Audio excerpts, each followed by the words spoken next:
fucking. They can't tolerate an Easter blocking ass fool. Yeah. That dude's a 7-foot tall quarterback, is what he is. That can shoot. You know, like that's what he is. That's pretty neat. It's unbelievable. I watch what I do since you can't watch the games is I watch the highlights now if they win, and then that way I'm never stressed out. Because Sam, that's how you're never fucking stressed out. I don't know if I can do basketball anymore, man. I love the game. I love it so much I can't watch it. Like I get so stressed out. Well, Jack, you put your entire fucking fist through the ceiling on accident. You didn't even put all that much effort into his doorway. Mm-hmm. You know, the show's already going, people. In this doorway, it has like just a little bit of drywall hanging over, and Jack just goes, "Geez, like, oh just God, like a shoot, it. You know?" And he just like punched both fists through. He's like, oh God. Yeah, and it's still there. I was gonna say it's probably still there. It definitely is. It definitely is. My parents now go out of their way not to fix it because they're just like, I can't believe my son did that. Look what my boy did. Yep. I mean, the worst part about that was how I did that, and then I was really mad that I did that. But I had gotten up initially to get a Klondike bar. Now I punched the hole through the wall. And I knew I did, but I wanted to pretend like I didn't, right? Just to pretend like the consequences weren't coming. I get the Klondike bar, I turn, I see the hole, and I throw the Klondike bar. It was maybe the weakest throw of my life. I mean, and I'm not a throwing guy. I don't give a shit. You know, I do shoulder press. I don't do shoulder throws. You know, I'm not a pitcher. I'm not a quarterback, you know? Suffice to say, you throw like a girl. Basically, and when you throw a Klondike bar like a bitch, your life changes in that moment, man. You go, all right, wow. I guess I'm doing comedy, not playing football. There you are, 103 episodes. So baby. Much happier. Or this so much happier. This is 102. It's, right? Yeah. 102? Yeah, that sounds right. This entire past week has been fucked up. Yeah. Because of me going out of town. Oh, sure. Yeah. And then our entire recording schedule got shaken up. We did a Wednesday and we did a Monday. It's so foreign to me. Yeah. And then I was thinking about it earlier. I'm like, Jack, you and I have seen each other most of this week. We know how each other's week went. You know? Yeah, I mean, it was eventfully uneventful. Yeah, you know? we got some coffee, a couple beers. We got some ideas up. Got some ideas. Yep. I almost ran over a little girl. Yep, that did almost happen. What else happened?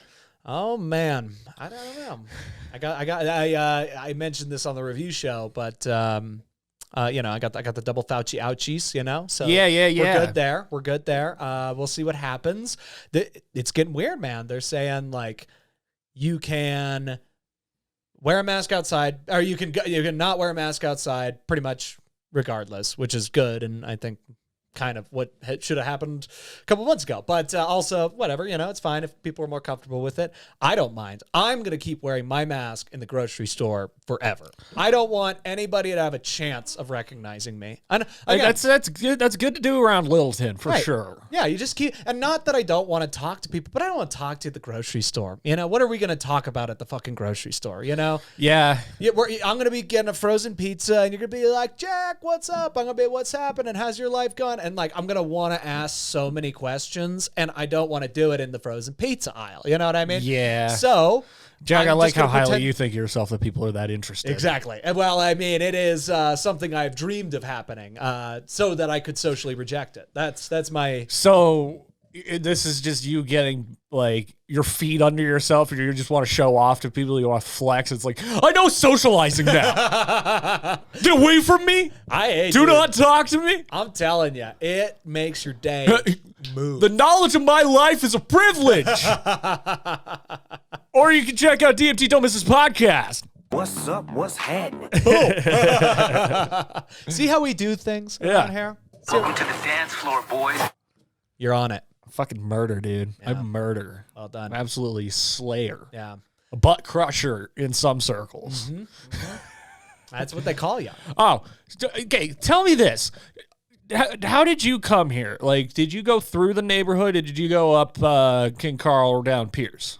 I mean, I went through my neighborhood and then popped coal down- mine. Yeah. coal mine. Yeah, Pierce, okay. Yeah. I was wondering if that's the way you went. Because up around, so if you go down Pierce, you go down Ken Carl, Oh, yeah. all of the road work is going on. No, I drive What that every the day. fuck is No, happening? I'll tell you exactly what's happening. I'll tell you. Here's what they're doing. You know, they got okay. So for people that are listening, you know, in Utah, our loyal Utah listeners, this road, Ken Carl, you know, it's a long, you know, maybe 2-mile road, right? It's where our middle school is. It's where our middle school was, and where we met at St. Philip Lutheran Church. You know what I mean? All good stuff. Origin stories, baby.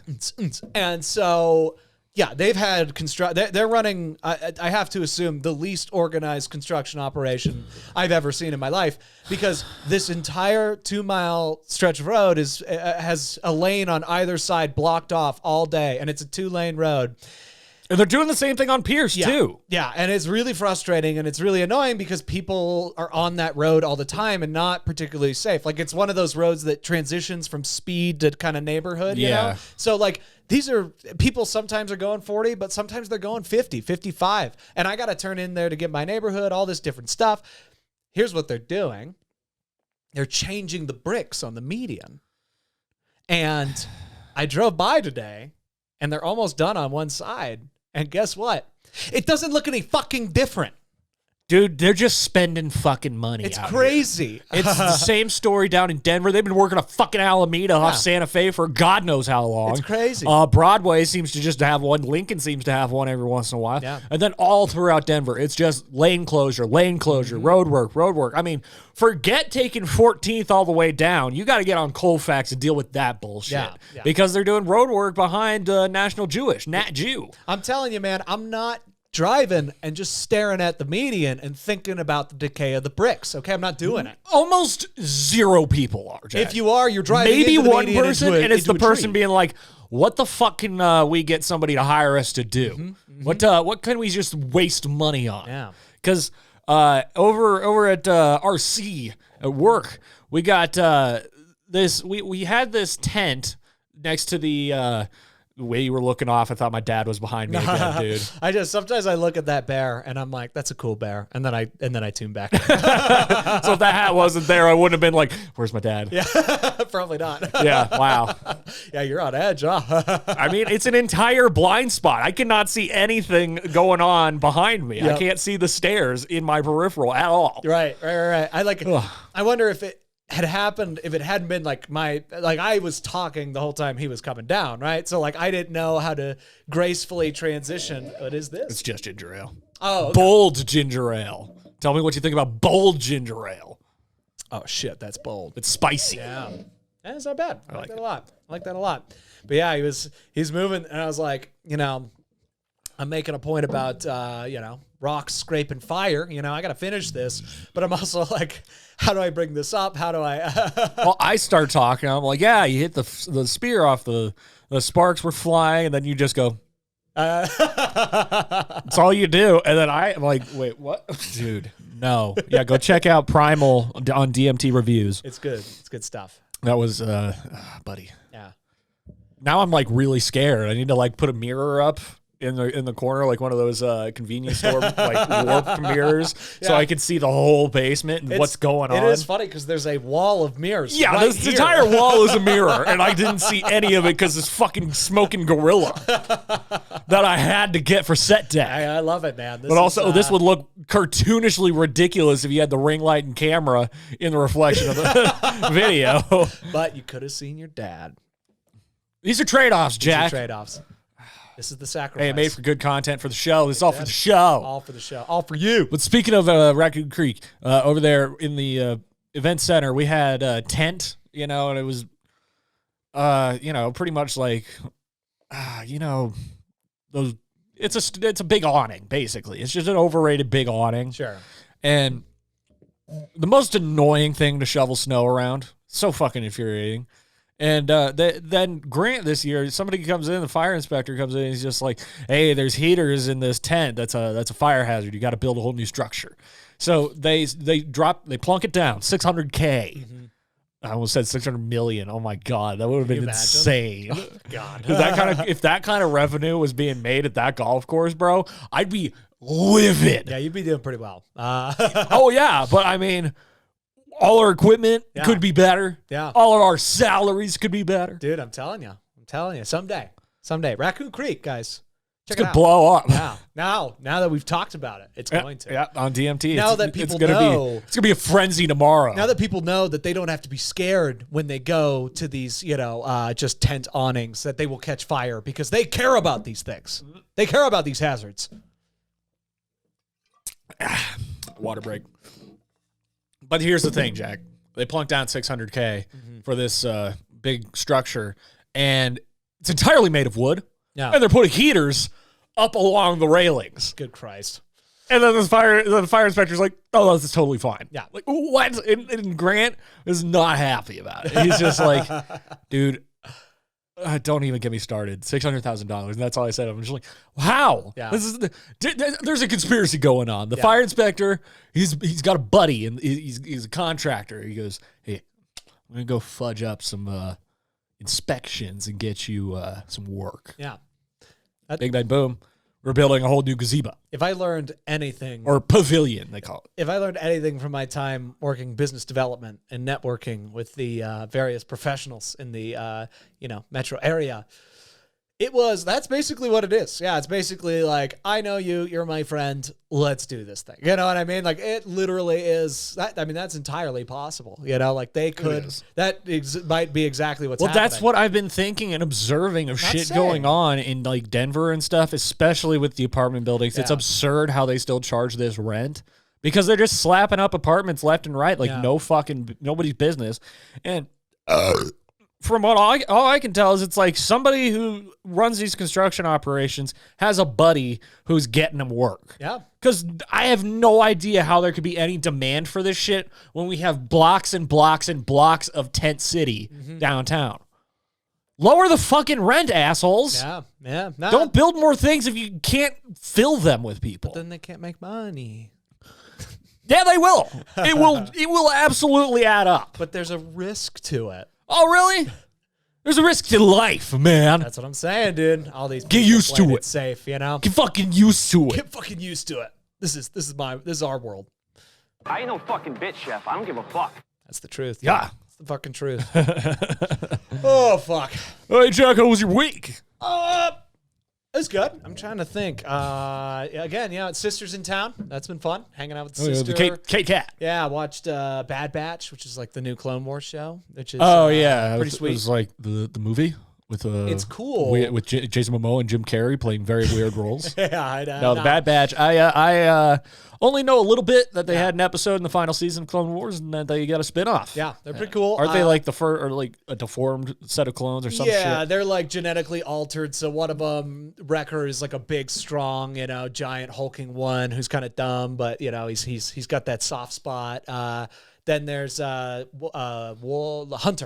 who's the leader, and he's got like advanced senses, so he's good at like tracking and shit. No doubt. And then there's Crosshairs, he's a sniper, and sharpshooter. And then there's Tech, smart one. Jack, Bad Batch versus Republic Commandos. Go. Oh, Republic Commandos, just because I got a soft spot. No, the Bad Batch would definitely fuck these things up. Oh yeah. You're telling me that Fixer can't bring down Tackle destroy Fixer. Tackle send Fixer flying around in his jetpack like a boop. What about Sev? Sev? No, Sev would get killed. But Sev's the most savage. Yeah, but Crosshairs would just pop Sev. Who's the yellow one? Scorch? Something like that, yeah. Scorch, and then you're the orange one. Orange one. Which, I'd like to see the orange one. Orange, very underrepresented color. Yeah. I'd like to see it. But they were going to make a freaking Empire Commandos game, and then they canceled it. Yeah. Bummer. Well, and I'll tell you one thing that's really cool. Republic Commandos was Halo for kids who weren't allowed to play Halo, aka me. Basically, yeah. And unreasonably hard to the point that you couldn't beat it without cheats. Yeah, no. I mostly just watched Carl play that game. That was my relationship with video games. Was just watching my friends cheated play. My dick off. Drop down menu, like changing the code of the game to make you invincible. Right, exactly. Again, my history with video game frustration. I bite discs. I get so mad, and that's not who I want to be. I don't want to pull. Literally break my system to get vengeance on a game that is on easy mode. I just don't want to deal with that. Yeah. No, I learned recently how to like not get so frustrated at games, because the stuff that I want to take it out on, it's so expensive. Yeah, exactly. I got mad. I was playing Battlefield 5, and I threw my controller into this space when I thought it was all it was still storage. So I'm like, something's gonna catch it and like break its fall. At least I'm not throwing it at the wall. I'm not spiking it on the ground. Sure. None of that. And it still broke. Yeah. And then I was like, man, the bumpers aren't working. I got to get a new fucking controller. And then what happened the next time was, okay, I had my backpack up against my game chair, and I waited until I turned my system off. And then I was just like, okay, I'm going to throw this. It's going to be one throw. I threw it, but I had these like Skull Candy earbuds for my microphone. I threw it, and it just landed on the microphone and broke that. Yeah. Controller was fine, but I broke that phone. I'm like, still can't get out of this scot-free. So I got this new iPhone and dealing with more fucking tech bullshit. Mm-hmm. So while I was in Indiana, I offloaded all the video files and audio files off my computer and made like 70 gigs of space. Mm-hmm. And then I'm like trying to back up my phone to it. And I'm like, I have it plugged in. I'm bringing my laptop because we were going to meet. And I get in the car. And I'm just like, I'll just leave this open. I'll go get lunch while it's still finishing, and then I'll go to Verizon. And I look over the second I like start the car and buckle my seatbelt, and it goes, "Your computer's out of space." I lost it. And the thing is, it didn't tell me where it saved the backup files, so I could fucking delete them and try to tell it to go onto the hard drive. No, none of that, none of that. And I just trusted my thing that it backed up to the cloud, and for the most part, I'm pretty sure it did. Nice, from what I can tell. That's good, yeah. But dude, very frustrating. Very, very frustrating. Yeah. We don't need that paper. Shit's real life, dude. Yeah, and man, I had this like vision. So as we all know, Valtron, I had a vision. Of course. I request elaboration. And in this vision, I was like, I wish there was some sort of augmented reality or virtual reality technology where if you run into something like that, because I wanted to put my full fist through my laptop. Mm-hmm. But if you run into a problem like that, it takes the scene and then digitizes it, and then you can manipulate it how you want. Yeah. And you can just fuck some shit up without ruining your expensive devices. Like a VR, what do they call those? Smash room? Smash room. Yeah, exactly. That's exactly where my head went. All the things, the crowbars, the baseball bats, anything you want. You can get a minigun, and you can just mow down your system. Yes, and that would be fucking awesome. Sure. I want that technology. I love it. Make it happen. It could. And slap DMT on it, because I came up with the idea. Patented. I bet within 15 years that will be a thing. I hope so, dude. It's going to be so relieving for a lot of people. Yeah. Everybody could have used it this past year. A lot of pent-up tension. Yeah. When I knew I had to stop playing Madden was when I would get frustrated with it, and I wouldn't throw the controller. I would stop, and I'd be like, don't throw this controller. And then I would just feel what I felt playing the game, and I would throw the controller after having the thought of, you talked yourself off the cliff. So this is you. You're on the edge of the cliff, and then you're just like, no, I'm not going to jump. And then you walk away, and then you remember, and then you turn around, full sprint, jump off the cliff. It's like you turn around, walk away, and then you remember why you came to the cliff in the first place. You're like, oh yeah, I had something to do. And you jump. With a running start. Yeah. With more momentum. I remember one time I was living at the apartment, and I threw the controller. And I'm not shitting you, Cody. I think he could confirm this. I don't remember exactly what it bounced off of. It either bounced off the video game chair that was near the floor, or it bounced off the wall. But I threw it, and it bounced, and it click, rolled up, and then not right back into my hand, but it was almost like a boomerang. I could have caught it if I had known it was going to do that. I was like, oh fuck! And I threw it pretty far too. That's awesome. Fuck! Whoa, physics, dude! It's cool. I was like, okay, PlayStation controllers are very boomerang-like. Yes. This is something. This is a practice, and then I threw it, and it was destroyed. And then another. Well, I remember you telling me about the case for Madden 20. Yeah. That one. You're just sitting on the floor in the game chair. That you're just like, Dang it. And the whole corner just exploded. Yeah, it was like a throw of frustration or like a little like smack of frustration. I was just like, God, fucking game. And then the whole top cracked off. And that was, a reminder. But I'm surprised you don't play more story-driven games. Like, why do you stick to the simulation one like that? Because that just leaves it open for the opportunity to lose. You can just get a story-driven game, set it on easy, and be a god. I do enjoy doing that to an extent. But then, I don't know. I'm not a guy who embraces challenge very much. You know what I mean? Once the puzzles start getting involved, once you got to do this in a certain amount of time, I'm like, I just want to do my thing and slice things up. That's all I want to do. Yeah, you just want a real basic hack and slash. Now, that being said, I do appreciate how they've pretty much started changing This is coming from the guy who's played every God of War. One of the most puzzle-ridden game series of all time. I think it broke me. I think it... Because you did... And Batman. Yeah. And Batman. You did all the Riddler challenges. Yeah, that's true. I did. That was a different me. I've become so much more lethargic as I've gotten older. But I see exactly what you mean. You know what I'm talking about. 100%. And I'll never remember the day... Or I'll never forget the day that I found out, to get good at video games, you got to practice and play it a lot. Like it's your job, like it's your sport, Like you got to devote daily time to it, like I did with darts. Yep. I can do that with darts because it's such a low stakes, low key game. Right. Call of Duty, not happening. Here's something. I would love to have like a pool table at my house. I'd play pool all the fucking time. I swear I would do it. I know I would suck, but like there's something about just like the simplicity of it, and like by simplicity, I mean like you just line up, aim the shot, pop.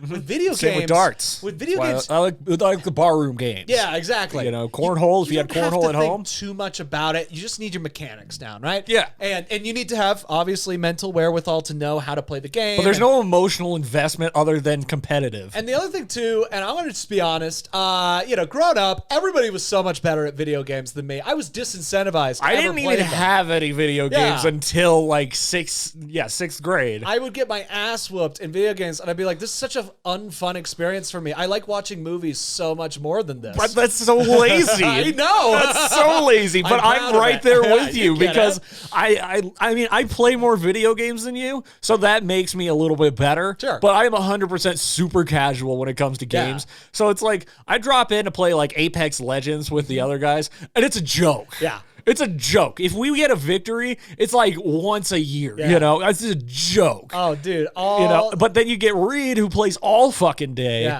every day, and he's just sick. Yeah. I got Lauren who's a streamer and like a damn good streamer for Call of Duty. Now everyone's playing Call of Duty with her in the group, and she's like, we're talking about when are we going to get you involved? When are you going to get involved? And I'm like, probably never.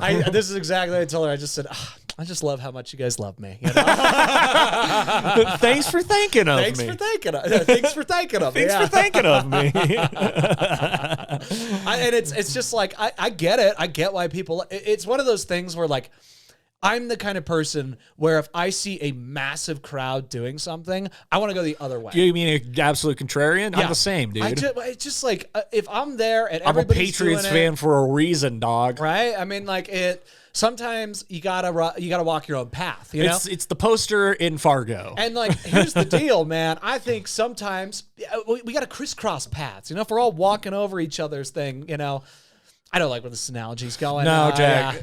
Yeah. What it boils down to is that world peace would be boring because everyone would be on the same page and all like the same thing and all be cool. What would anybody talk about? Well, and exactly. I don't think world peace is possible because of individual taste. I feel like what I like is going to piss a fair amount of people off, but it's also going to make me a ton of friends. You know what I mean? Right. Just people's perspectives on things are so differing, and like I hear things like like people getting like YouTube comments or social media comments like who has the time and like the people that are writing them, why are you so offended, right? I mean maybe you are, but like tell me why, don't just shame and mock. Like and it's to a point that it got them to do action. I mean, I'll watch you'll watch something on YouTube and you just get like pissed. You're just like, oh fuck this,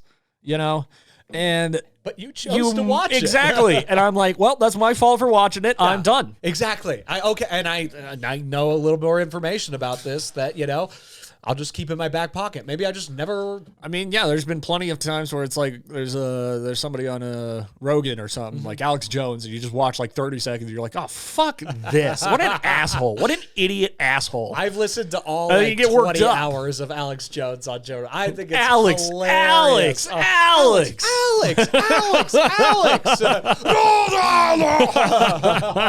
No, you don't understand. And now it's funny because like Joe's got to call him out a lot more. So like on the recent ones, you can kind of hear Alex getting insecure about Joe like slowing it. He's like, oh, you just want to make fun of me. And it's just like, no, you're crazy. I mean, you so. Alex so Jones. bombastic. I love Alex Jones in so many ways. That is the wrong way to say that. Exactly. You love things about Alex Jones. Things about Alex Jones, yes. I like everything that affects him negatively. I do not despise his presence like many, many people do. I don't listen to him. I just like. I mean, the fact that he's been hearing what he deplatformed pretty much delegitimizes it. So now he is a joke. Well, exactly. It's kind of like how Trump's website is going. I've never seen a second of it, but I'm like, I'm sure it's a joke. Sure. Yeah, I mean, I was thinking about that. I wonder what he's doing these days. I know he's been popping up on some stuff. Yeah, I'm not going to get on. Jamie, pull that up for us. Yeah, can you pull up Trump's website? We're gonna hire someone named Jamie, and we're just gonna. Oh, we're gonna call him Jimmy. Jimmy. Young Jimmy. Hey, Jimmy. We're gonna call him Jimmy like Hayes from King Kong every day. Jimmy, pull that up, Jimmy. Go. No, you call us Skipper. You call us Skipper, and you cry when we die. And you cry, okay? And you talk to us about sailor boats. How overdue is that library book? I was gonna say, if it's not at least a month, you're fired. Yeah. There's no way you can pay it back either. That's right. It's like that, and also. You're on a boat, like no, they're never going to catch you. If they didn't really want Jimmy to come along, they would have made sure Jimmy didn't come along. That's right. And Hayes paid for it. Yeah, I mean, Jimmy got away with just like wearing a poncho, and he got all the way to the middle of the island. Yeah, he wore a hat and like a jacket. And they got so far past the village. I mean, into they made jungle multiple stops before Hayes. You would think Hayes, being the skipper, would be like, here's a head count. And who's all going, and be actively aware of all the people, but not Jimmy. I think, especially his young protege. What is it? They say you'll take Hayes and like 20 men or something. Direct 1, 2, 3, 4, all the way to 20. Boom, 21. Jimmy, get out of here, Jimmy. I love it. You just had to shoot Kong in the face. You just had to, man. I don't know, man. That was a sad scene. You lose pretty much. It's a sad scene that's immediately followed up by one of the most horrifying scenes in cinema history. I basically, I count that one in the bug scene because I'm just like, I mean, I love Jack and Anne and Carl for sure. Don't get me wrong, but like. The crew is who you really love in that movie. That's why you came to see the movie. And they all die through those two scenes. I mean, wasn't it like ways. 17 people die, or like it was like fewer people than you would think because of how many you saw die. Yeah. And then Jack's like, there was like 10 people who died. It's like, what? Yeah. There was easily 2 dozen. 2 dozen for sure. Like easily. Let me take the listeners through this horrible moment. Hayes, great, the skipper. Okay, he gets squeezed by a 25-foot gorilla, thrown against the side of a cliff. Of course, he's dead on impact, and then he falls into the fucking pit. Okay, terrible. Then Kong decides, I don't like any of these guys. Rolling the log, they baby. keep pew-pewing me, so I'm going to start shaking the log. Like he's turning the ship, Jack. Hey. He's the skipper now. Hey, look at me. Kong is the captain now. Kong is the captain now. And that's and then think about this. One of the more iconic friendships for me in cinema. It was forged over maybe 3-4 lines. Okay, Lumpy and Choi. I wanted them to get a spin-off buddy cop movie. You know what I mean? Those two loved each other. Okay? we need the series. Let's hit up Andy Serkis. Yep. Let's like make a young Lumpy and Choi. Young Lumpy and Choi aboard. Like their adventures along the high collecting seas. Animals. Yeah. Because that's what that ship did. They just collected animals. Yep. We should write the this places show. that they've seen. Jack, let's write this show. We'll get Hayes like as a guest star, and then he'll get like a bigger role. He's gonna be like the Nick Fury. And then at the end, the end of the series, we'll leave it with Jimmy coming aboard the ship, and then it cuts. It's done. The show's over. But we get Jack Black. There we go. Of course. I mean, well, and he's not even playing Carl. He's just in the show. Don't be a slave. So yeah, you got Kong shaking the thing. Lumpy goes to save Choi because Choi, he's not a guy who can, none of these guys are designed to be in this jungle terrain getting fucked up by a 25-foot gorilla. Choi's hanging on by a ledge. Lumpy is almost going to save him. Choi falls. We watch him fall all the way to the bottom of the pit. Choi's gone. Okay, I don't like this. I don't like it at all. Kong, shake. Stop the Asian hate, Kong. That's what I'm saying. Okay, this is not in 2021. Okay, for sure. I mean, this is 1931. He should have known. And then they fall to the pit. They fall to the bottom of the pit. Who are you left with? You're left with Lumpy, okay? And Lumpy's grown on you. You know, you can kind of give Kong some slack because, deep down he is Lumpy. Lumpy's doing all the things. I mean, yeah, he's doing it to himself. The movie is actually Lumpy having a terrible dream about a nightmare of being a 25-foot gorilla killing all his friends. And he wakes up after he gets shot off the Empire State Building. That's right. He's just like...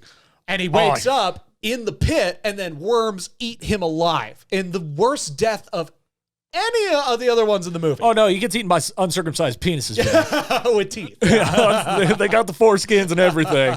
They're just uncircumcised carnivorous penises. Yeah. Just think of if the pee hole had just sharp rows of razor teeth. Think of uncircumcised penis was a sarlacc. You know what I mean? That's what we're dealing with here. Yeah. Imagine that, ladies. Yeah. You meet a guy, he takes you home, and you just drop his pants, and he's just like, oh, he's uncut. Okay, I can deal with this. And then you roll it back, like, oh, jeez. And then it happened to Lumpy. It could happen to anybody, man. A cruel scene. My favorite part of the whole scene, though, is that one dude climbing up. He is, like, athletic as hell. He gets, like, 10, 12 feet up the wall and then jumps. Nope. You're not going anywhere. Where do you think you're going? He's like, nice. I didn't have to get out of my cave for this meal. Right. I got him. Oh, I see it. Bam. Lucky. See, that bug is us seeing that horde of bugs going towards something. Yeah. And then it's just like... 100% Jack Driscoll should be dead. Yeah. Because 100% Carl Denham shot him. Oh, for sure, yeah. I mean, how could a guy who has not even picked up a gun yet in this movie hit 6 bugs off this man? Wait, Jimmy shoots him, right? Oh, it's Jimmy, is it? Yeah. And Jimmy also barely shot any guns. No. He's a child. Yeah, he's like, I'm about this life. I like adventures from a book. And he shoots all the bugs. And did you know they were Weta's, Jack? They were Weta's? Like the Weta bug? Workshop? Yeah. Yeah, sure. Yeah. Weta's the shit. So he Peter Jackson meta'd himself into it. Did he? See, dude, he is straight up New Zealand George Lucas. Yeah. Like with how that took form. He did the original Lord of the Rings trilogy, masterpieces through and through. And through the special effects that he helped come up with, creates his own special effects studio. Yeah, which is one of the best in the world. Which is ILM for Lucas, but this is Weta Workshop. And then he goes back and he makes a prequel trilogy. It uses an aggressive amount of CGI. And it's not received by fans quite as well. No. But also, he was trying to do something different. That's and right. Everyone's like, wait, why isn't this the old thing? That's right. See, life's about growth, change, We say in the middle, he made The Lovely Bones. That is, and Kong. Yeah, and then he went and produced the one all-animated movie about things in the sky. I can't remember. Oh yeah, Mortal Engines. Mortal Engines. Yeah, no, they're cities on like treads, and they travel over the world, and then these other smaller cities are running away from them, and then they just come and absorb the cities and then break them down for parts and resources. Is the dumbest concept I've ever heard of. Yeah, and man, the trio of Peter Jackson, Philippa Boyens, and Fran Walsh got together and wrote that thing. They sure did. They didn't make it, but they wrote it. They had an original idea. But maybe just keep writing books. He's going to do Tintin next. Oh, yeah. Didn't he already do one? Wasn't there already one of those? With Spielberg did it. Yeah, and then he's going to do the next one. Gotcha. I think because he produced it, right? Yeah, and then Guillermo del Toro is going to do the third one. Ah, cool. I like how him and Guillermo are tight. Guillermo del Toro. Jack, what would you say to Guillermo del Toro right now if you met him? Thank you. He's one of the fundamental role models for me as far as just like my taste in things. I think he's amazing. I think if you don't like Guillermo del Toro movies, nothing against you, but you don't like movies, okay? Yeah. This guy combines weird, he combines emotion, he combines horror, he combines character. I mean, good story, passion. I think seriously, I would say thank you, Guillermo. I would say I love everything except for that stick fight scene in the Pacific Rim. Could add another robot fight. Could add another robot. Could add another That's kaiju true. fight. That's fair. Yeah. That's the only thing I didn't like about that movie. I can just move past the fact that it's like, yeah, she's gonna be drift compatible, yada da da da. And then, but then you get to the part where they're stick fighting. You're like, man, you could have had an entire fucking robot fight. Yep. Dude, I mean, just And then you got Idris Elba. He's like, and we are canceling our subscription to the apocalypse. and you're like, nice line. Nice line. Yeah, Idris. Do you know Idris Elba, I guess, was a door guy at Caroline's in New York, the comedy club, and he used to sell Dave Chappelle weed. Really? It's at least what Dave Chappelle said on Rogan. That's yeah. neato burrito. I'm like, wait, Idris Elba was a door, like not like a door guy, like, oh, come in, like a security guy. Yeah, like bouncer. Yeah, exactly. And I'm like, Idris Elba works security at a comedy club in New York. I thought this guy was like a thespian straight from England who was a prodigal. No, he's a dude. Jack, I bet he's an amazing fucking actor. Dicked bitches down. He's the guy to be the hottest I'm door certain he guy still of does. all time. Yeah. Oh yeah. Well, yeah, of course. I mean, he's Idris Elba. Idris Elba now, but before he was Idris Elba, Right. he was just Idris Elba. That's you know, true. and he's like the first thing that these people see walking into the comedy club. They can't get it with these chuckle fuckers can't get it with the comic. They're gonna go for the door guy. That's right. And who better than this fucking like. I can't even say Adonis. Yeah. But like something that perfect. Oh yeah. Of a man with a British accent on top of that. Man. He's charming. You know, he's an actor, you know, like he's got personality, you know, he's got spunk. He understands how to be appropriately emotional in social situations. He's the perfect guy, you know? Yeah. Yeah. And I wonder, Jack, do you think that anytime somebody got out of hand, a little too drunk, he gave him the Idris elbow? Oh, yeah, dude. Oh, for sure. Like, yeah, mate, my name's Idris Elba, but I'm about to feed you my Idris elbow. That was more Australian. That's all right. I knew where you were going with that. Yeah. Oh, mate. Hell yeah. I'm thinking, I can't do Idris. Not right I'm now. Black Superman. That's pretty good. No, I rewatched Hobbs and Shaw recently. That was my favorite line I ever heard in a movie where The Rock yells at him. He's like, "You're going to commit genocide." He walks away and goes, "Genocide, schmenocide."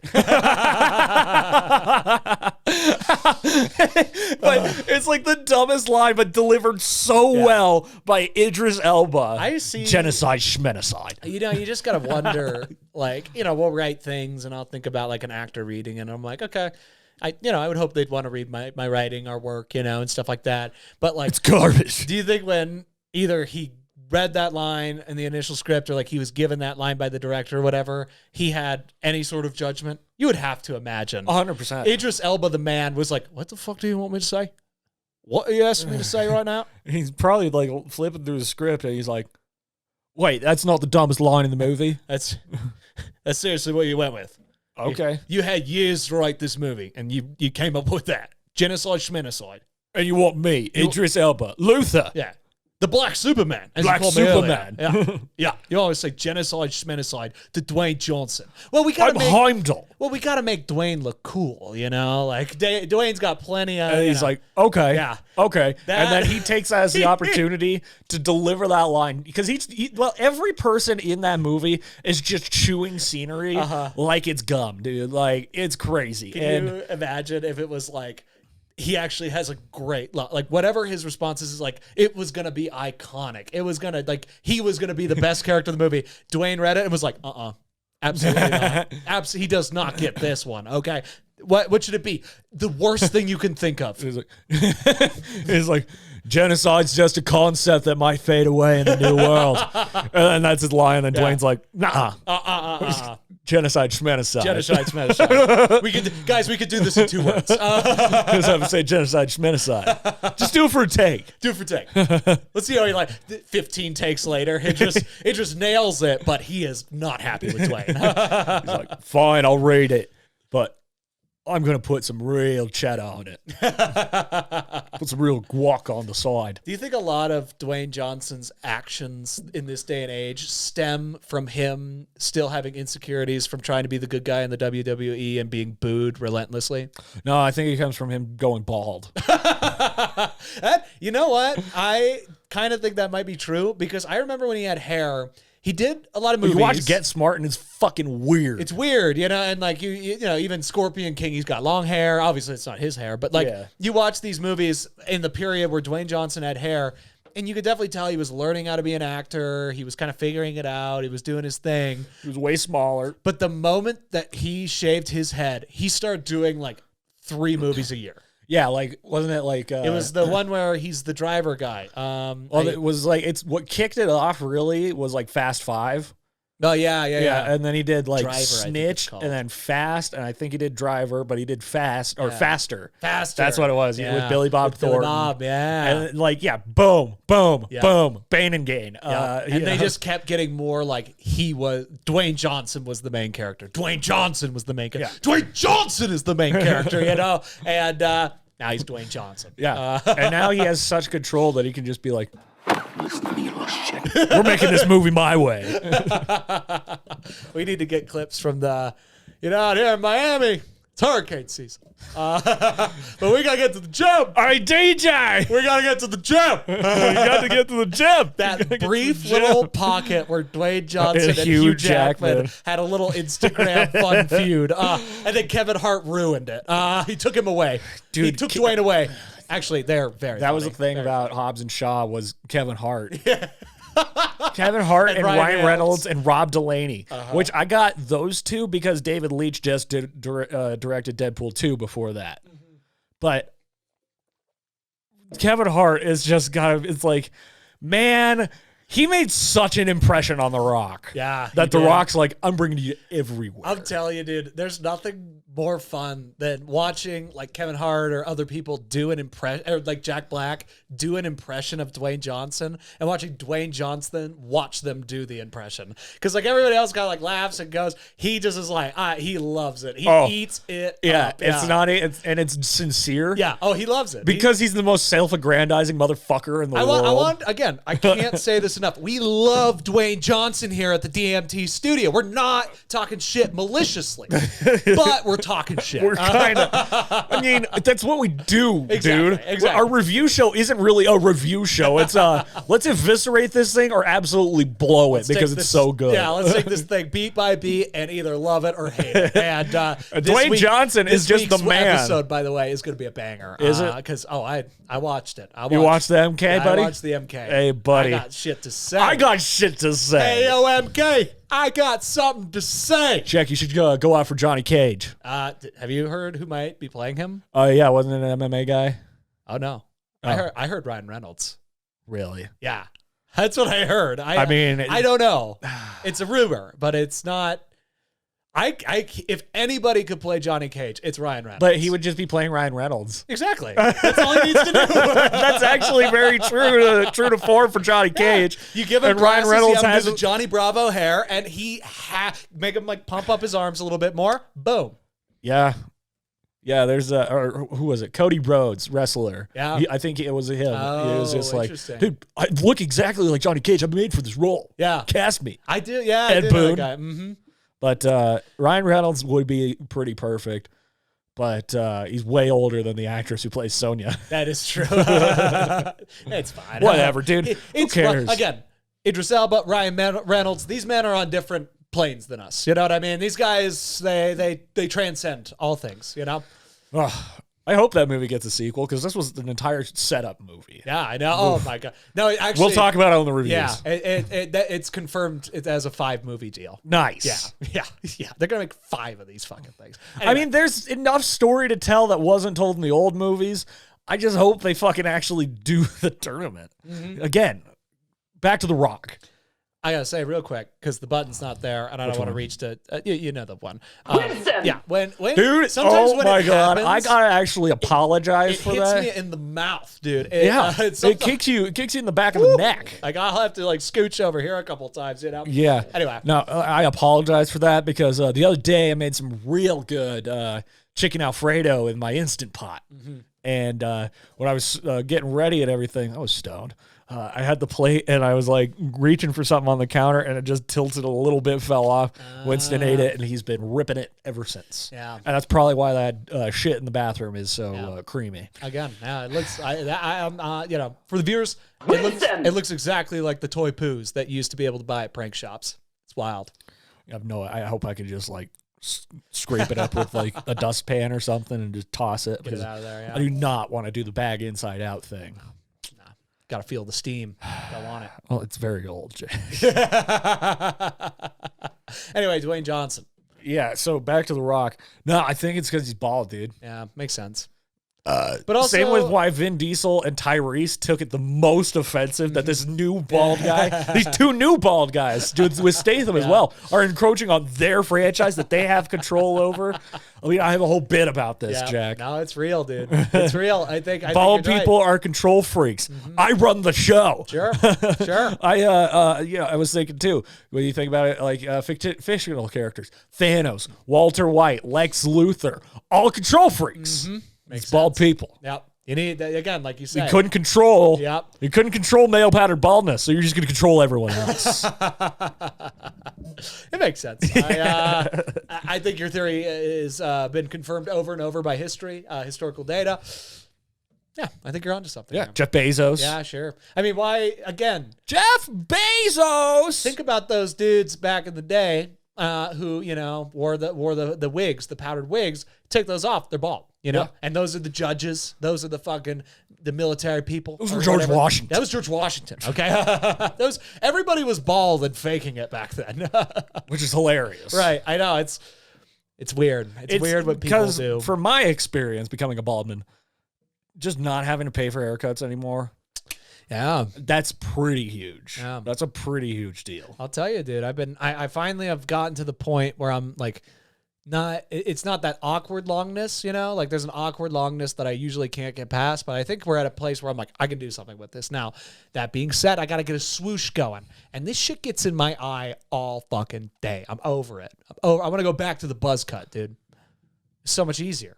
It is. So much easier. But also, you have hair, Jack. I do. You have a freaking dedication to me, man. You owe it to me to keep that hair long and wild. So do all the bald men want the people with hair to keep the hair? I mean, because I feel like... No, bald men resent people who have a full head of hair getting buzz cuts or shaving it all off. That's what we resent. Mm-hmm. I see. Because, I'm watching Curb. Because it's like, you're faking. Yeah, it's true. I get it. I mean... And also... You're just like burning down a resource, a thing that changes your entire face. Yeah, it's like cutting down the rainforest. Yeah, it's a waste. Yeah, and it's. I actually do get heated about that. Yeah, when fucking people with full head of hair shave it, go fuck yourself. Well, what if I just want to do it for a little bit? It's my head. I can do things with it. Like what if I just want to be bald? What if I get a roll? And I got to shave my head. Would you be angry at me? No, I'd go and try and steal the role from you. Be like, hey, guys, you don't need to worry about hair and makeup. Yeah. I'm on it. Yeah. What'd you like about him? The beard? I got a beard. I don't know. Like things like that. Like, why would you cast someone? I mean, again, like hair's a different example, but like what I've never really seen is how underutilized the clean slate of the bald head is. Sure. Wigs on wigs on wigs on wigs. You can be anybody. Mm-hmm. It's like the dad from Pineapple Express, his character in Arrested Development. You know what I'm talking about? Oh, yeah, Ed Begley Jr. Where he keeps getting his he wears wigs all the time. He keeps getting blown off. Yeah, and he has eyebrows in a little like flip case, and he like changes them based on his emotion. And it's Christine Taylor, his daughter, right? And she's I think so. It's Christine Taylor, right? That was Ben Stiller's wife. Yeah. And she, yeah. So it's her, and she's just like, we can't have it since the last time my dad drove a convertible. And he like gets into test drive. He's like, and he's got a mustache and a wig on. He's like, let's see how this goes. And then it cuts to him pulling back up, and the mustache is like up here, and the wig is gone. Yeah, he's got like aggressive all over alopecia. Also, I don't think we talked about this. No, because we recorded on Wednesday. Did you read the Rolling Stone Top 100 Sitcoms? No, I only saw that Sonny was 29, which is Yeah, pretty mint. It's I saw Schitt's Creek was like 100. I looked through the whole thing. 1 was Simpsons, 2 was Cheers, 3 was Seinfeld. Cheers is so good, dude. Let me see. Yeah, I need to get on it. Making your way in the world today takes fuck, it's everything you got. I know Parks was number 9. Taking a break from all your worries sure would mean a lot. Frasier was pretty high up on there. Wouldn't you like to get away? What else? Okay, 2 that I... Sometimes you want to go where everybody knows your name. That's pretty good. 2 that were left off. And they're always glad you came. Silicon Valley and The League. We're not on there. I What? was very disappointed. Yeah. That is upsetting. Because like Veep was on there. Good Place. Scrubs, obviously, Malcolm in the Middle, King of the Hill, all these different ones. I'm like way at the top of the list. I want to Roseanne, the latest seasons. Roseanne, I think. Oh, yeah, the latest, the latest seasons of Roseanne. Where they had to kill her off and make an entire new show. Oh, Roseanne. Yeah, that's a lady who's had a life. I'll tell you. Well, when I learned about all the accident, that horrific. 19. Huh? Roseanne was 19. 30 Rock's 18. But you go ahead. No, I remember watching Rogan and she was like, "Yeah, I was in a pretty horrific car accident and smashed my brain up a bunch." I was like, Yeah. like she was like really great at math, lost it. I think there's something to, obviously not every performer has gone through, but I think like a lot of those like transcendent performers, quote unquote. I'm thinking the Roseannes, I'm thinking the Chris Farleys, I'm thinking the people that you kind of have to go through some shit to be that confident on stage. Like I know being confident on stage and it's a cool feeling and you can cultivate it and you can run it. But like, I feel like, Roseanne having that head trauma actually, it unlocked her a little bit, and like allowed her to just kind of be the I don't give a fuck type of attitude. Chris Farley doing a shit ton of cocaine. You don't get the iconic Chris Farley. Sam Kinison in all of his darkness. Exactly. Oh my God. You finished the Comedy Store doc, right? So learning that guy. Yeah, I can't remember Jim Carrey. Yeah, pretty good. Yeah. But interesting combination. Sam Kinison and his that best friend guy. I can't remember his name. He just passed away recently. So it's kind of pissing me off that I can't remember his name. Who is it? It was the bald guy with the ponytail. Oh yeah, I can't remember. It's like, wasn't it Carl? It was like Chris or something. Oh, okay. I thought so. I don't know. Sam Kinison's best buddy. Yeah, I think it was Carl. Yeah, and after Sam dies, he learns that his daughter was Sam's. Yeah. I'm like, what? Oh, yeah. and like the Freddie Zoink Scoob. The Freddie Prinze Jr.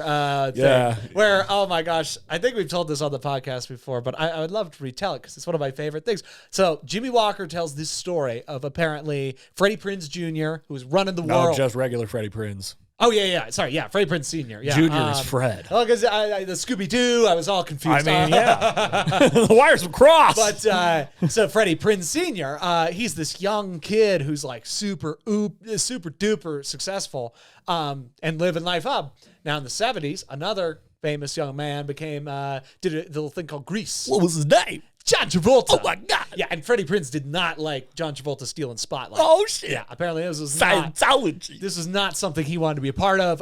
He was very angry, so he told Jimmy Walker, he said, I'm gonna kill this John Travolta guy. I'm gonna kill this fucking dude. And Jimmy Walker was like, oh yeah, sure, we're comedians, we say things like that. And then they went to a sporting goods store, bought a crossbow, and Jimmy Walker's like, he's taking this bit pretty far. He's basically like, he wouldn't do this. Like he wouldn't actually. He's just acting out.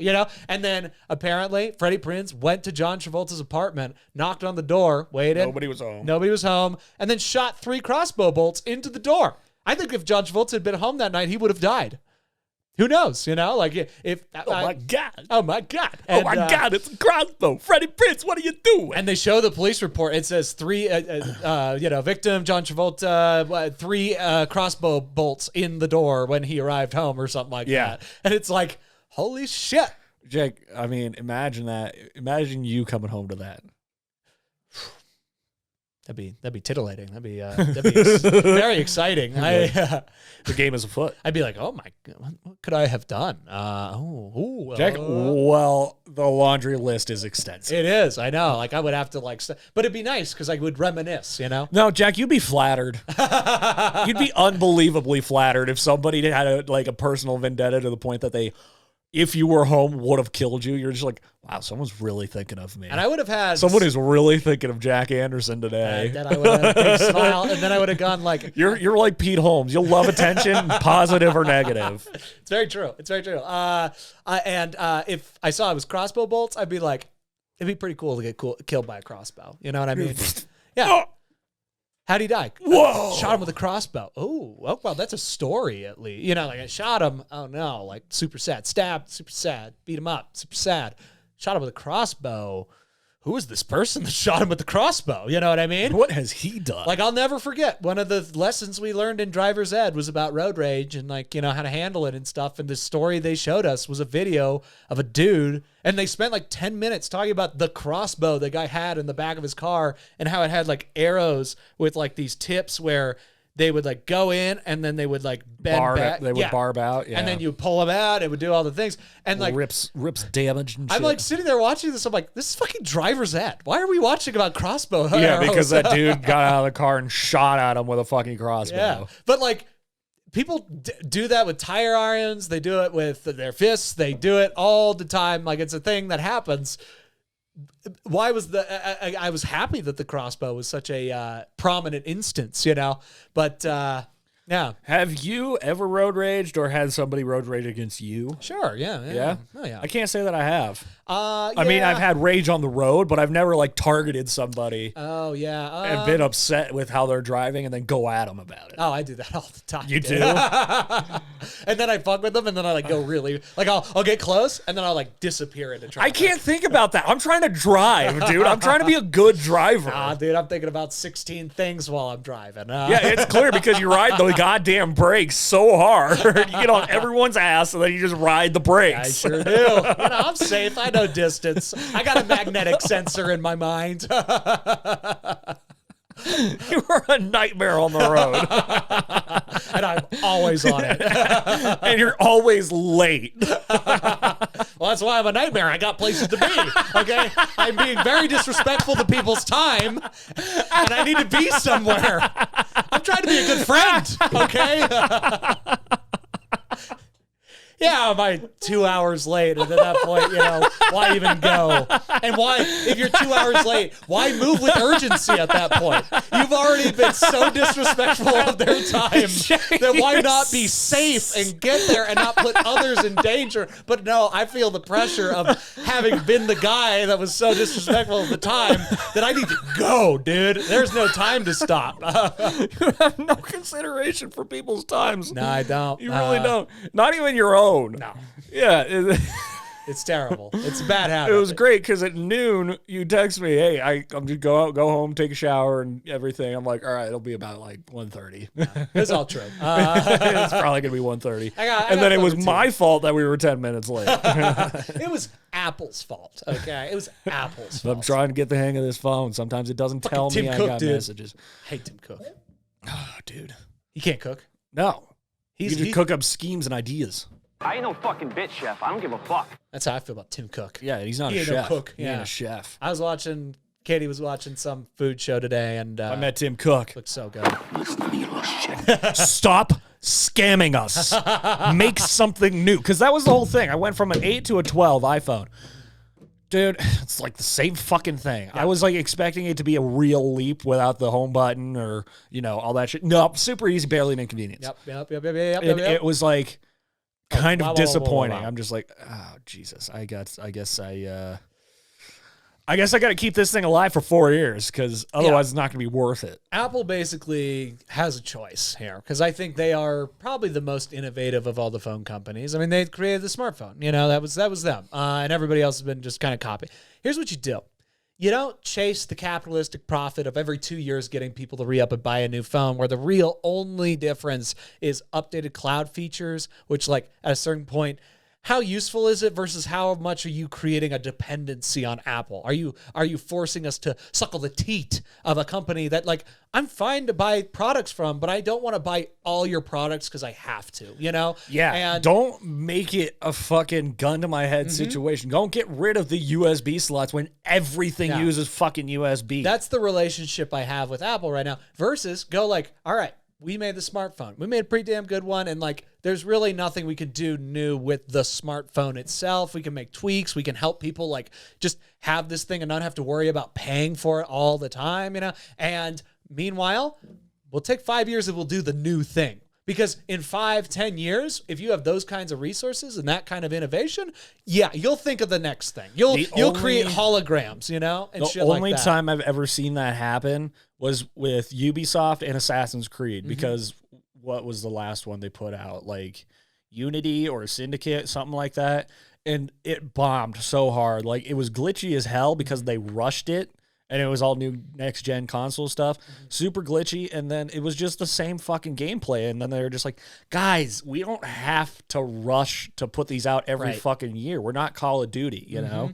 So they took a break. Then they come back with Origins, Odyssey, and Valhalla. And all three of them are just like... awesome, top-of-the-line games. Yeah, and it's a whole new avenue. And they took the time. Just fucking take the time. Yep. We don't have to be like sprinting. No. We can make this thing last 2 or 3 years before you guys come back and just be like, here's the 13. Yeah. Yeah. And yeah, stop intentionally breaking our things so we'll buy your stuff. You know, like it's gluttonous because what are you doing with that money? I get it. It's capitalism. It's not going towards innovation. And they have all the right to do that. But like also, I don't know. Would you want, if you were just like a normal person, would you get frustrated by that, Tim Cook? Would you get kind of annoyed by that? Would you get a little pissed off? It's the speech at the end of Falcon and Winter Soldier, man. These people are making the decisions, and they're not even experiencing what these people who are going to be affected by it have to go through. People go like, oh, man, like, can you do anything about it? Do you know how to invent phones? I'm like, no, I don't. But I also don't like being held hostage by this. You know what I mean? Like, and... I'd probably get an Android for my next phone because I feel like people that do that it's like people that get rid of Facebook. They just seem so happy, you know? Yeah. They just seem so much happier. Are you calling yourself happier? You're saying you're happier than me? I have a fucking iPhone still. I'm still miserable. No, but you don't have a Facebook. I'm still the goddamn game. Well, I mean, yeah, and I'm much happier without that. Yeah. That was a great decision. Like, it really sounds like it was. And like, you know, and I know I'm lucky because I didn't have like family all over Facebook. Like I know a lot of people, that's how they keep in touch with their families, and that's a totally different ballgame. But like, then you don't have to get rid of it. Just retool how you use it. You know what I mean? Don't make it your life. This is my family site. This is how I keep in touch with my family. You know, as I use Facebook. Yeah. Don't you get your news from them? No. Absolutely not. Don't you hit on people there? No, I don't. Don't you post every day? No. See, Jack, it's all about sliding in the DMs, and you got the gram for it. Silverback Sasquatch 1162. That is true. Keep an eye out for his messages, ladies. Yeah, he's coming for the butt. He's gonna crush it. That I can speak from plenty of experience. Is a very ineffective way to meet women. Is sliding into their DMs. Here's the thing. Well, it's like, add me on Snapchat, and then what? What am I going off of here? And that's exactly. And I'm like, I'll message a girl on her DMs and stuff like that, and then I'll be like, she gets 10 of these a day, 10 all with the same intention, and she has her picking, and also she's probably like, fuck off, let me go live my life. You know what I mean? Like, I'm not trying to catch nuts, boys. Exactly. You know, obviously I can't post about them because then all of you will unfollow me, and I'll lose all my sponsorship money. But like. Because that's the thing. You notice a lot of girls do not post pictures with their boyfriends because other males will unfollow. But like, that's why social media is a fluke in my eyes, is because it is as primal as human beings get in a lot of ways, you know? Like they were talking about it with the comments. I was listening to a thing. It's like the people that like your stuff will just tap the heart. You know, they won't say anything. The people that hate it will go out of their way to say something. And when you see X number of people liked my thing, that's great. But if 4 people tell me I'm a horrible human being for it, you know, because a like is a like. A like is, hey, like my stuff too when you see it, you know. A comment is, fuck you. You know what I mean? And how could you not take that as personal as possible, you know? It's a cycle. I think it's so funny that you have all these viewpoints and stuff, and you barely use social media. I never ever. Like, you have such a jaded worldview of social media. I think it's more fun that way. Like, the way you're talking about it is like, You're making me kind of feel like an asshole. Oh, I know. I'm so sorry. I should, because I don't think it should be like gotten rid of. You know what I mean? Like, I use it to send memes. I don't care who likes my shit. Well, and like I'm talking about like you guys, but 90% of people that use social media really are fine. Like really, it's a fine thing. It just, for me, the biggest thing about it is it took a lot of my day away. That's when I really started to have like beef with it. You know, that 10% that uses it to either fuck with people or get fucked with because they don't do it intentionally, but they allow it to happen to themselves. I'm like, you can break the cycle and like your life doesn't have to be so hard. You know, we live in an amazing time, you know, like someone commenting doesn't need to matter. You'll never see their face, you know, but real exciting. Yeah, I'm real exciting. But anyways, I feel like you set up these traps for me. I know. Well, now you know how it feels. Now you know how it feels. I know. I can't help That's it. how it feels. I can't help it, you know. Shot you right on Dude, the I'm fucking just podcast. speaking truth, dude. That's no big deal. It's whatever. Because I agree with you, but I just love watching you. Just know. watching you go and go and go, and then like your eyes, like I see it in your eyes, you're just like, I'm starting to drown. I know. I'm starting to do it. I'm doing the fucking thing, dude. I'm starting to drown here, and I'm like, well, let me set up Russell real quick. I see your eyes. It's like, oh no. Oh, no. This is getting away from me. I fell down the rabbit hole. I'm not going down it. I like looked. I was like, "What's in here?" Oh shit! Because I totally agree with you. So it's like, what more do I have to say other than just let you go? And for me, I'm like, this is a goddamn comedy podcast, Jack. Shut the fuck up. This is not funny. Shut up. Trust me, ladies and gentlemen, I'm doing that to myself all the time. Hey, what do you think about it? Joe Rogan Experience is supposed to be a fucking comedy podcast. Sure. Well, yeah, what is a comedy podcast at this point? I think a comedy Pete Holmes isn't very funny at the end. I think a comedy podcast is just like people being honest and having conversation. I think that's what comedy podcasts are. All the other podcasts. You know what comedy podcasts are? Huh. The podcast with funny people saying funny stuff. Right, exactly. And like sometimes funny. You know what it is? It's a podcast. It's a podcast. It's a monetized conversation. But even to that point, I would say, like, I don't know of many other podcasts that don't fall into the category of comedy that are just like purely conversational, where it's like, we're going to sit down and talk about whatever. All the other ones have themes and like ways we got to go, or like, I'm this prestigious person, so like, I'm going to talk about this, or it's like sports or whatever. And comedy always seems to be the most. Again, I mostly listen to comedy podcasts, so please take my opinion with a deep grain of salt. But like, they seem to be the most like, you can kind of just do whatever you want with this, you know, which is cool, which is really fun, and I'm glad to be a part of the genre. You know? Yeah, I'm honored. I didn't have Russell queued up for that one. It's okay. That one's not boring. That was just honest. I hate it. Why did I say it like that? It's just so earnest about my feelings. I'm just speaking my truth. I just wear my heart on my sleeve. I'm trying to make a difference. I love all the people. They're all No, you don't. No, I don't. But You clearly don't love I all love the the people. potential of all the people. I love what people can be. It's what they stand for. Yeah, exactly. I always used to say that. We don't have any ideals anymore, man. I love individuals. I hate humans. You know what I mean? Like the mass of humans as a whole. It's too much can go wrong. Too much can go wrong. It's just a broad stroke. I just say I hate people. That's a good way to do it. Yeah. Because it's the behavior of humanity as a whole that allows these people to be assholes. Yeah. Well, and start construction all over the fucking place. That's what I'm saying. For a media that doesn't look any fucking different. It's not necessary. Nah. But they're fucking our shit up. They're doing it. And it's our money. Yeah. It's so cool, dude. It's so cool. It's totally rad. No healthcare, student debt. But we got new medians. Woo! We got new bricks in the median. Yeah. You know. And I'm going to be kicked off my dad's healthcare before everyone else because he's planning to retire this year. Oh, shit. Yeah. Yeah. So I'll probably lose my healthcare before you turn 26. That is no bueno. So sick, bro. Yeah. You know what I'm going to do? I'm gonna get my deviated septum fixed. Nice. I'm gonna do that. You know, I've been told about it like so much. My mom's like, "Come on, you'll have like a much better, standard of living if you get your deviated septum fixed. You know, as far as being able to breathe. Yeah. I won't sound so fucking nasally. Sure. and I've put it off. But now I'm staring down the barrel of about to lose my healthcare. I'm like, it's like a Netflix movie going off. I'm like, I gotta watch it right now. I gotta watch as many times as I possibly I've been putting can. it off. I gotta watch this now. Dude, there is a deadline. I watched Jim Carrey's The Grinch 6 times before New Year's. We've talked about this on the podcast. Just the best example I could give. Yeah. You know? And I've been going the other way now, where it's like, I've had this on my list forever. I'm pulling the trigger now. You got it. I'm pulling it. Pulling you that never trigger. know when it's going to go away, you know? You never know. You never know. You never know. Yeah. Then one day you have The Office and Endless Binge, and the next you got to buy Peacock. This world's a fickle place. Yeah, Peacock, Paramount Plus, all the shit. The shit, dude. But the thing about Paramount Plus, they got all of the Comedy Central specials, all of the roasts, everything Comedy Central. That alone is worth it. I have so many mixed feelings about Comedy Central, but it's like that their is worth history. it. Yeah, their exactly. history of Yeah, programming. exactly. Them in the past decade. Yeah. Ugh.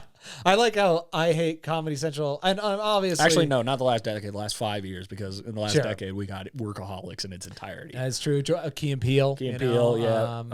no, they Detroiters. they make good stuff. They do. They just it's questionable about. They don't know how to handle it. Yeah, how do they run their operation? That's always the question. You know, It's like do they it's like love how comedy, or do yeah. they love making money off comedy? I think what happened was that it was kind of like how Sports Authority went out of business. Everyone went online before they did. Yeah. And then they were trying to play catch up. So like Comedy Central with everything digital and like their podcast network, everything, they had no clue. They were just like, I guess we got to do this. Yeah. That's what everyone else is already doing. Exactly. Fuck. It's interesting, and I wonder too. I don't know. Yeah, I was just thinking, like, you know, these producers, these executives, they want to make money, right? How could they not? This is a fairly new industry. It's a business. And they figured out how to make money doing it. But like now the comedians, I mean, especially with podcasts and stuff, are getting savvy enough that they can do it themselves. So what does look at us. What does the content become when the people who love it create it? You know what I mean? Because right now it's people who like it a lot, who know how to get a paycheck from it, but like the pay will come, you know? Yeah. At this point, comedy is so big, if it's done well, it'll make money. Or if it's big enough, it'll make money. Well, and that was the whole point of All Things Comedy, was to Yes. give comedians a hub so that they could help like cross promote and everything, just like we're trying to do with BWC, bestwordscantina.com. Check it out. Also, speaking of people in the comedy hub centrals, did you hear about Tony Hinchcliffe?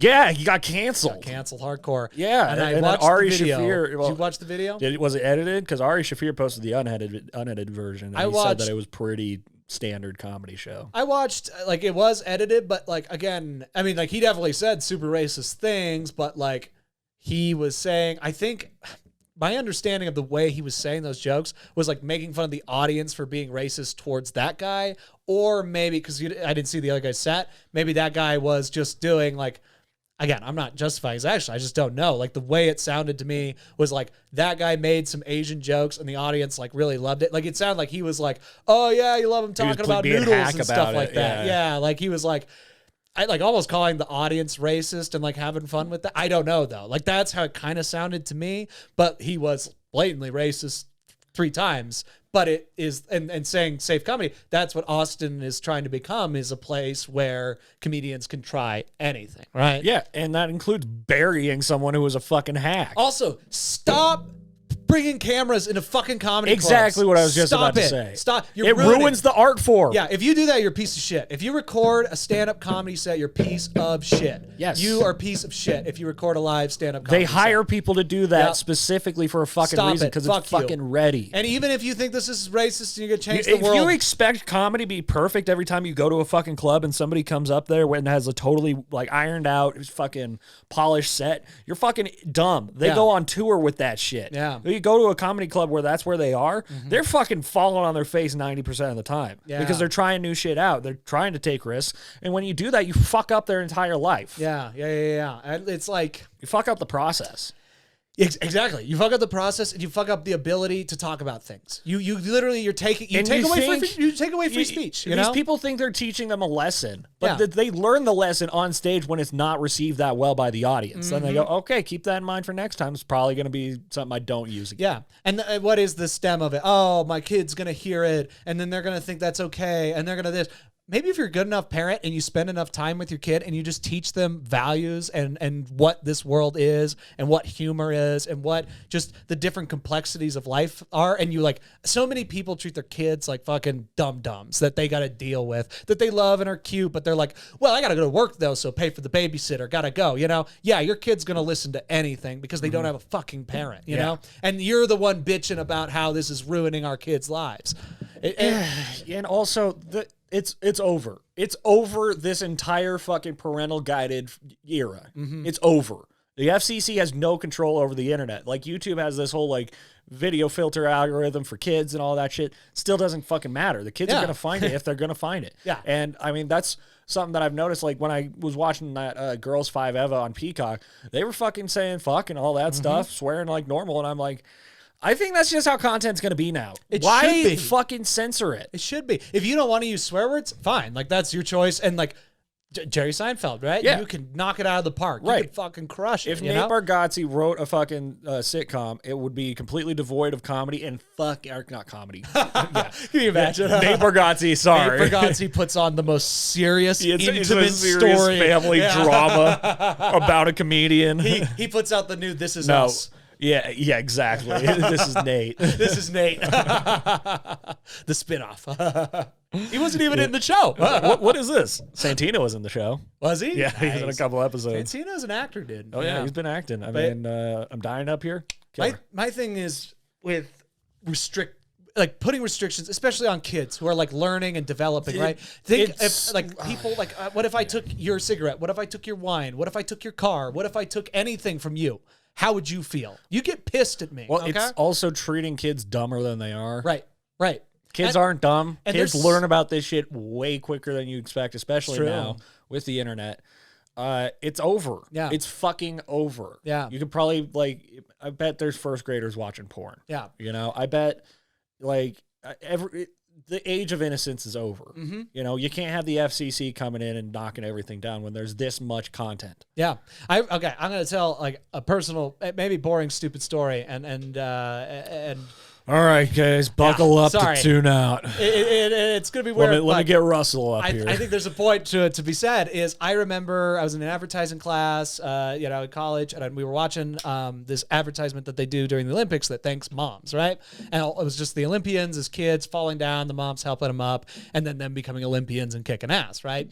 And I got like pretty emotional in class at like 8 a.m. watching this. Like I started like tearing up, and I was like, why am Like, I love my mom, and this is not how I was raised. This is not an indictment on how I was raised. My parents encouraged me to do whatever I wanted. This was just the kind Kevin, Jenny, you fucked this kid up. Yeah, you guys messed me up bad. Biffed it. You got it right with Katie, though. Yeah. Second time's always the charm. But you biffed it, though, on this one. That's okay. I'm real stinker over here. I'm figuring it out. I'm just fucking rolling in the dust or whatever. No doubt. Definitely, for sure. Dope. I'm watching it and I'm like, why am I getting so emotional about this? Because like, yeah, I love my mom. She's helped me so many things. And I'm like watching, I'm like, oh, because every time like the kid falls, I was that kid, I fell, I stopped doing it. Like it was the video game we're talking about, And when I watched that, I was like, God, there's so many things I wish I would have like taken more chances on and just been like, just known it wasn't going to hurt me. You know what I mean? And like, it wasn't my parents were like, no, stay inside. You got to be safe. It was just like, you kind of do whatever you want to do. And I clearly have found a lot of things that I'm good at, I love, and I enjoy, and I'm a happy person. It was a lot of do it at your own speed, do what you feel comfortable, do what you want, instead of like, recognizing that it's kind of an important thing to do. It's just like, come on, just try one more time. Try one more time. I remember Give another shot. Boy. Exactly. And exactly. Like I remember watching that and like thinking about it, and then like, I was like, oh, fuck, I didn't have that growing up. Or like, I didn't do that growing up. And I'm like, you can start right fucking now. You know what I mean? And I attribute a lot of that to my parents not putting any sort of preconceived notion into my mind, because in that moment, that's when like things started turning around at school and I started like working a lot more and doing all this different stuff. And it's, you see that, you recognize it. If a parent is keeping you from the information and pushing you away, you can never look at it in a raw sense and be like, how does that affect me? How does that affect my life? And stuff like that. It's weird, if kids can't take chances, they feel that. They feel that deep down, even if they're scared to do it. Yeah. Nurture them to learn those lessons young, because then they'll keep that, and if they're just an effective a kid who understands the world, they'll continue to learn. You just got to trust that they'll do that, Well, my experience was like totally that, where it's like, if I didn't like it, give up. Cool, no problem. You're all good, buddy. It's not like, get back in there, you pussy. Right. None of that. And that really kind of made me real lackadaisical and complacent. I mean, definitely homework. I never thought about it as a challenge. I was just like, all right, I got the thing. Why do I have to practice this over and over again? Right. Well, practice in general. Yeah. I never really understood. Yeah. I thought it was pointless until, started doing stand-up and learning. Oh, yeah. And then writing. Yeah. Oh, yeah. Playing Mortal Kombat. Yeah. Okay. So if you keep doing it, you get better. Playing darts. Yeah. And that's the tricky thing with like general school. It was just like presented to me as like work. Yeah. Oh. Yeah, we were talking about this, I think, with reading and AR, right? I was that? I think so. I think so. We had a rant about it. And it's,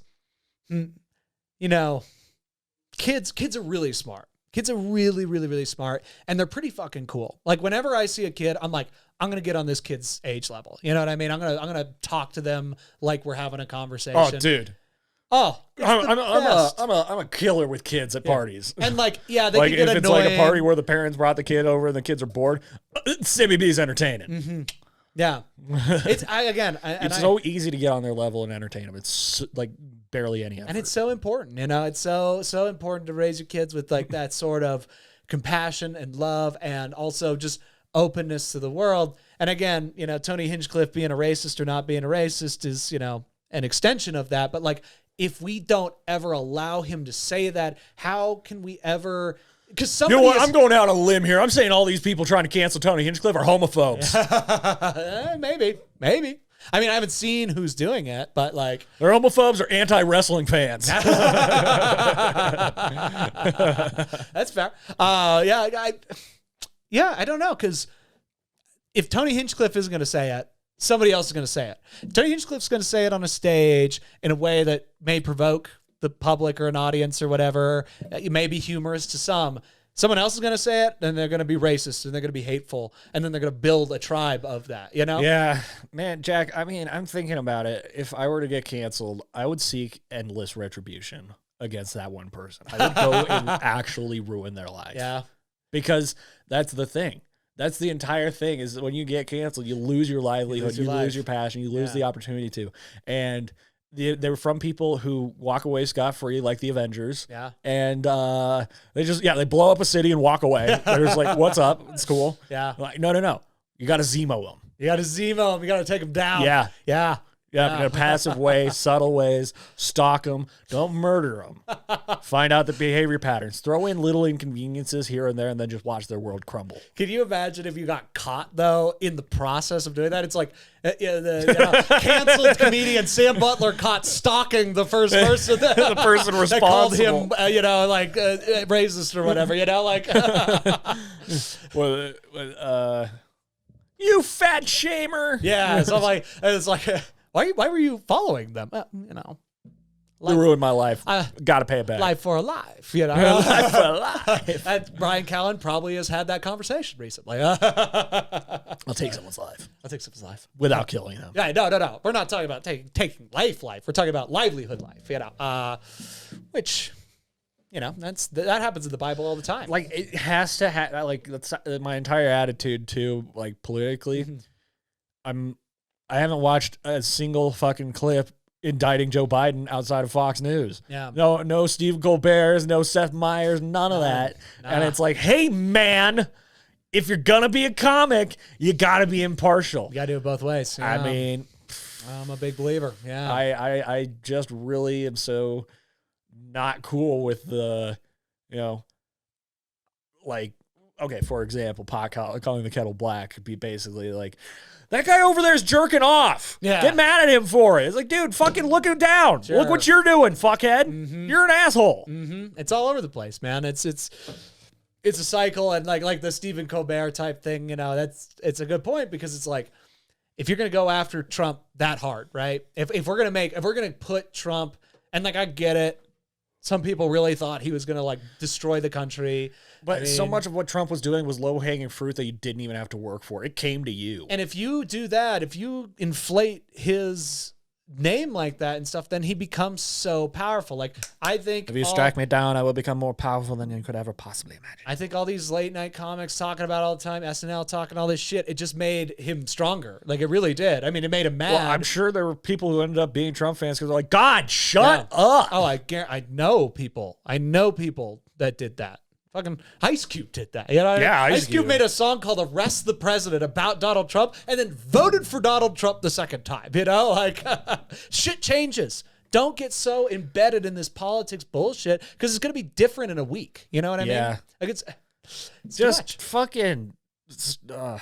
I think we're hypersensitive. Give me a break. Exactly. We're hypersensitive to it because of COVID, because we've been locked in and checking the phones. Everyone's just losing their goddamn minds now. I think it'll be a couple months and we'll be on a more, we'll be cool. Well, cool. Mr. Ouchie Fauci says it's going to be a year before anything's like Gets all normal, the way back to normal. It's like, yeah. Well, hey, this is a year for people to not check the news all the time, you know? And like see what your life becomes if you're not doing that. And again, I think Joe Biden. Well, because it's not being put in my face, right. I feel so much better. Yeah. That's what I voted for. Mm-hmm. Quiet. Quiet. But Peace also, and quiet. I'm sure if I go looking a little bit, I'm going to be like, oh, what the fuck, Joe? Yeah. I bet that's any president, but, you know. Because I need to, dude, don't even get me around my family and even speak a word of criticism to the Democratic Party. Because it's Spin City, baby. Yeah. Yeah. Well, that's not what happened. It's like Spin City. You might as well call it Michael J. Fox. Yeah, get Michael J. Fox up in here. Call it Spin City. Get Charlie Sheen on the horn. Hey, Bill Lawrence, you ready for a reboot? Dude, he knew it was going on. You ready for a reboot? This is about my family. It's called Spin City. It's called Spin City. It's very political. Yeah. Oh, man. And something that I've noticed, too, is that if you are partial to one side or the other, you have all those facts to back it up because you've done all the research on your stuff to back your stuff up, but you've done no research on the other side. No. And I'm like, well, I do research on neither side. Yeah, well, and that's... So for you to come at me with that, I'm like, dude, literally over the weekend, because my mom and I were sleeping on the air mattresses in the living room while Lydia and John had her room. And in the morning, they come on and turn CNN, and I'm like, you know, kind of chiming in and stuff. And then I just got to a point where, like, I gotta get out of here. I gotta get out of here. Because it's like going off about, Cheney's daughter, Lynn. Oh, I think. yeah. Her getting ousted and all that shit. And I'm like, oh, God damn it. Shut up. Yeah. Talk about what you guys are fucking up too, fuckheads. Yeah. Jesus Christ. Or, you know, let's Like, it's the first time I've really had a visceral reaction where I'm like, I gotta get out of here. Yeah. I haven't watched CNN or any news channel in so long that going back even to that, and that's how you start your morning. Mm-hmm. That's how you start your morning, is with that fucking negativity of these fucking journalists who aren't actually doing journalism. Yeah, I mean, like it's all op-ed pieces. You're wiring yourself to like hate people going into your day. You know, to hate a certain segment of people. You like people give these people such credit and validation when basically they should be treated like that dude who wrote an op-ed about how woke Disney is. You fat bald dude who goes to Disney regularly. Why would you ever do that? Oh man. Oh, they got rid of these racist things. Yeah. Okay. They got rid of the big-titted whore in Pirates of the Caribbean. I don't get horny on that ride anymore. Dude, don't go to Disney that much. They got rid of the racist shrunken head model guy on Jungle Cruise. Yeah. Oh, wow. My experience is ruined. Oh, no. You know, like... Fucking unbelievable, dude. Yeah. No, it's just people wanting to have a place in history. I get it. I mean, I do the same thing, but in my own way, you know, like... What is this podcast? You know, like yeah. Well, it's funny because it's like this is all record. Right. We are on the record for all of this. Yeah, both we're shows. accountable to our words. Yeah. And the thing is, it's like in the future, I feel like there's gonna be such a glut of content that it's gonna be worse than trying to look through history books to try and find a specific person. Yeah. Oh, big time. We are gonna be buried. Yeah. Like, we will not be immortalized as content. We will be buried in it. We'll be buried in content. It'll be our tomb. Yes. And we will die with the DMT name tattooed across our faces. Fuck yeah. Yeah. Wear tracksuits. Hell yes. Dude, I love it. Dude, I want to be buried in that tracksuit and that hat. I want to be just dripping DMT. Oh, you will. And if you guys want to be dripping DMT, go check out bestwordscantina.com. They got shop. They got so much shit coming. More podcasts, more musical artists. It's going to be a whole collective of awesome shit. And it's all going to be under one roof, bestwordscantina.com, where you can catch your boys and many other stuff. Otherwise, follow me on Instagram, Twitch, which I have not done Twitch at all. I don't know why. I haven't been on Twitch in let's just stick to Instagram. Yeah. Same with _DMT. You Silverback Sasquatch 1162. Do you want a song to play it out, Jack? I completely forgot about the musical cues. The song. Or I could just play one of the ones we got. Throw it on. Why not? There we go. Should have started this a while ago. We didn't even open the show. I was just like, well, we're talking. We're rolling. We're talking about the NBA playoffs, dude. Yeah, let's hit record. Chit-chat. Let's roll into it. But yeah, again, like, rate, subscribe. Share it to people. Shout it from the mountaintops. DMT! Don't miss this podcast. And DMT! Cause an avalanche. Reviews. If you cause 2 avalanches with those 2 shouts, buddy, we're gonna put you on the wall. Yeah, you're the hooty hoos and the big old gorilla. A big old gorilla. Yeah. That's right. And then DMT reviews every Tuesday. Check it, boysies. Otherwise, take it sleazy, Mary McCheesy. Love you guys.